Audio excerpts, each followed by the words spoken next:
Kisah sejarah gaib Tanah Jawa hingga detik ini masih menjadi misteri. Tanah Jawa dahulu kala dihuni oleh makhluk-makhluk berbentuk aneh yang sangat ganas, hingga akhirnya Tanah Jawa dianggap sangat angker dan wingit.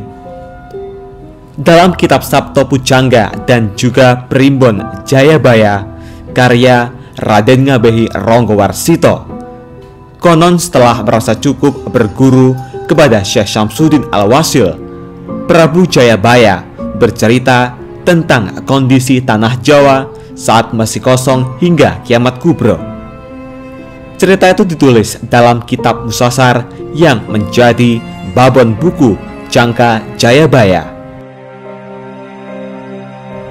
Lantas, seperti apakah sejatinya kisah secara gaib Tanah Jawa sesungguhnya? Mari kita simak selengkapnya hanya di Ali-Cool Channel.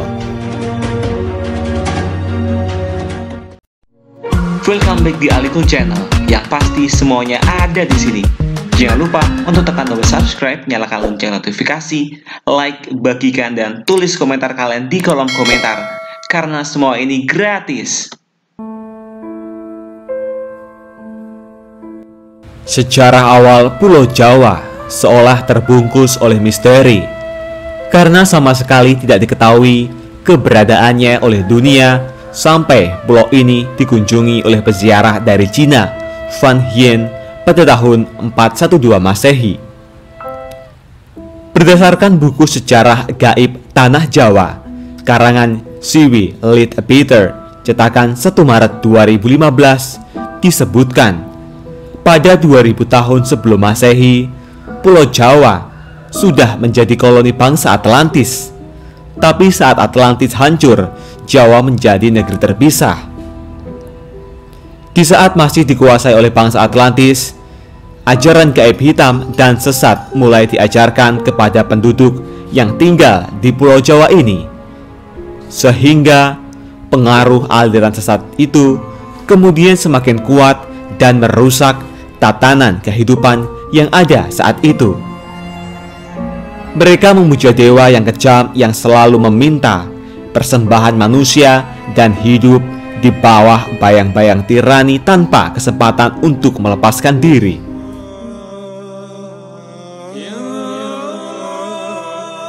Pada zaman itu, mereka diperintah oleh raja yang merangkap imam agung dari aliran hitam itu. Di antara raja ini ada seorang yang sungguh fanatik dalam kepercayaan aliran hitam itu. Sang raja memiliki keyakinan bahwa hanya dengan menjalankan praktik kepercayaan yang mengorbankan darah setiap hari, wilayahnya dapat diselamatkan dari kehancuran. Hal ini didasari keyakinan bahwa dewa-dewa ganas dan haus darahlah yang memegang kendali atas Pulau Jawa pada saat itu. Para dewa telah membuktikan kekuatan dahsyatnya dengan letusan gunung berapi berulang-ulang dan bencana alam lainnya. Raja tersebut lalu memutuskan untuk melakukan sebuah pemagaran gaib demi tetap menjaga dan memelihara perlindungan atas Pulau Jawa. Salah satu caranya dengan praktik ilmu gaib dari para ahli sihir.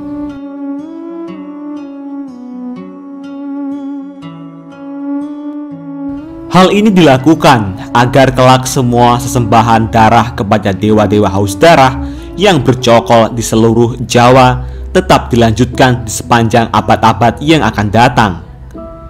Demi terwujudnya maksud itu, dia kemudian menciptakan mantra yang sangat kuat di atas Pulau Jawa agar aliran hitam yang dianutnya tersebut tak akan lenyap selamanya.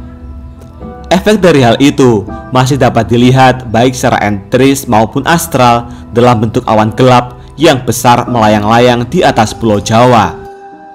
Awan hitam ini anehnya kelihatan seolah-olah seperti tertambat pada titik-titik tertentu, sehingga tidak lantas terbawa oleh angin dan tetap tinggal pada tempatnya.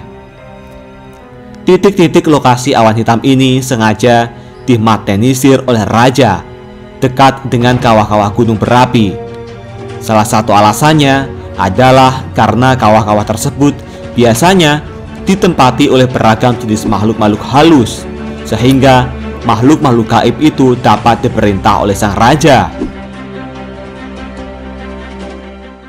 Kemudian pada tahun 1200 sebelum Masehi terjadi invasi secara damai terhadap Pulau Jawa oleh Raja Vaisvasta Manu yang beragama Hindu. Mereka datang secara damai tinggal di pantai dan pada akhirnya membentuk kota perdagangan kecil yang independen. Mereka datang secara damai. Seiring waktu, kekuatan para pendatang Hindu ini meningkat pesat dan akhirnya menjadi dominan dalam komunitas. Akan tetapi, walaupun agama Hindu telah diterima oleh penduduk, namun dalam kenyataannya, pemujaan lama terhadap ajaran sesat tetap dilaksanakan dan praktik ilmu gaib malah makin menjamur. Melihat kondisi tersebut, Raja Vaivasvata yang berkuasa saat itu meminta untuk mengirimkan ekspedisi ke Jawa pada tahun 78 Masehi. Ekspedisi ini dilakukan untuk menangkal pengaruh buruk dari aliran sesat yang sudah membumi di tanah Jawa tersebut.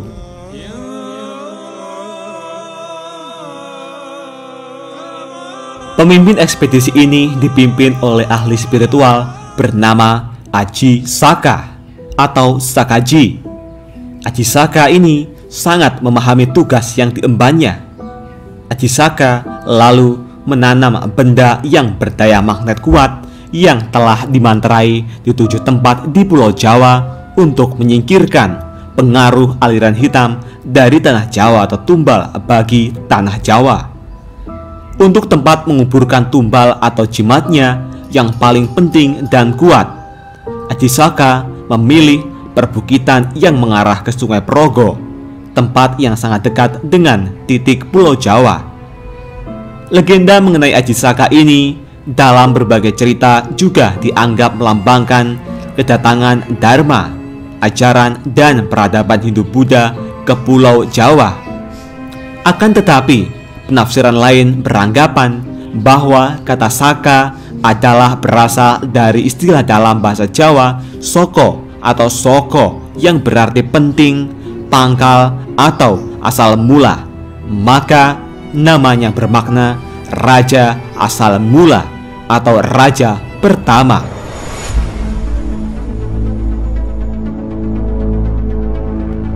Mitos ini mengisahkan mengenai kedatangan seorang pahlawan yang membawa peradaban, tata tertib, dan keteraturan ke Jawa.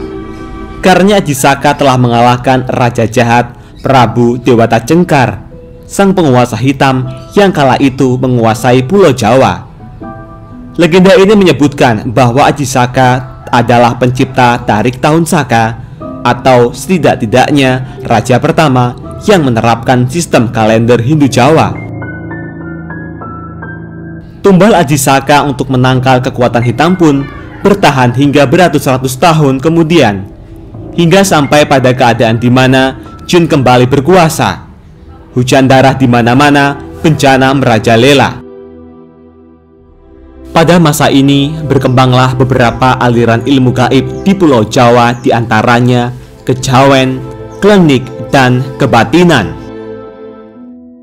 Lalu pada awal abad 13 datanglah Syekh Subakir, seorang ulama yang dikirim ke Sultanan Turki Utsmaniyah ke tanah Jawa. Syekh Subakir adalah seorang ulama besar yang dikirim untuk menumbal tanah Jawa dari pengaruh negatif makhluk halus saat awal penyebaran ajaran Islam di Nusantara. Karena Syekh Subakir mengetahui kondisi Pulau Jawa yang banyak dipengaruhi unsur gaib yang sangat mengganggu, lalu Syekh Subakir membawa batu hitam dari Arab yang telah dirajah. Kemudian dengan karomah yang dimilikinya, batu hitam dengan nama Raja Aji Kolocokro tersebut dipasang di tengah-tengah tanah Jawa, yaitu di puncak Gunung Tidar, Magelang. Karena Gunung Tidar dipercaya sebagai titik sentral atau pakunya tanah Jawa. Hasilnya, kekuatan gaib yang mengganggu di Pulau Jawa dapat dihalau. Pada masa ini, ilmu kebatinan berkembang lagi menjadi beberapa cabang, yaitu ketabiban, kewaskitaan, kesaktian, keanuragan, kekebalan, pengasihan, termasuk juga tenaga dalam. Kemudian, sepeninggal Syekh Subakir, pemagaran gaib terhadap pengaruh negatif dilanjutkan oleh para wali songo. Para wali ini mengajarkan ajaran Islam, salah satu di antaranya yang terkenal yaitu Sunan Kalijaga. Wallahu a'lam bishawab.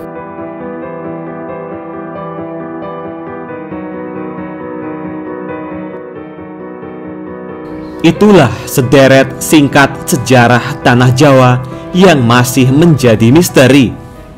Bagaimana tanggapan Anda semua? Apakah Anda percaya mengenai sejarah kisah ini? Tulis tanggapan Anda di kolom komentar.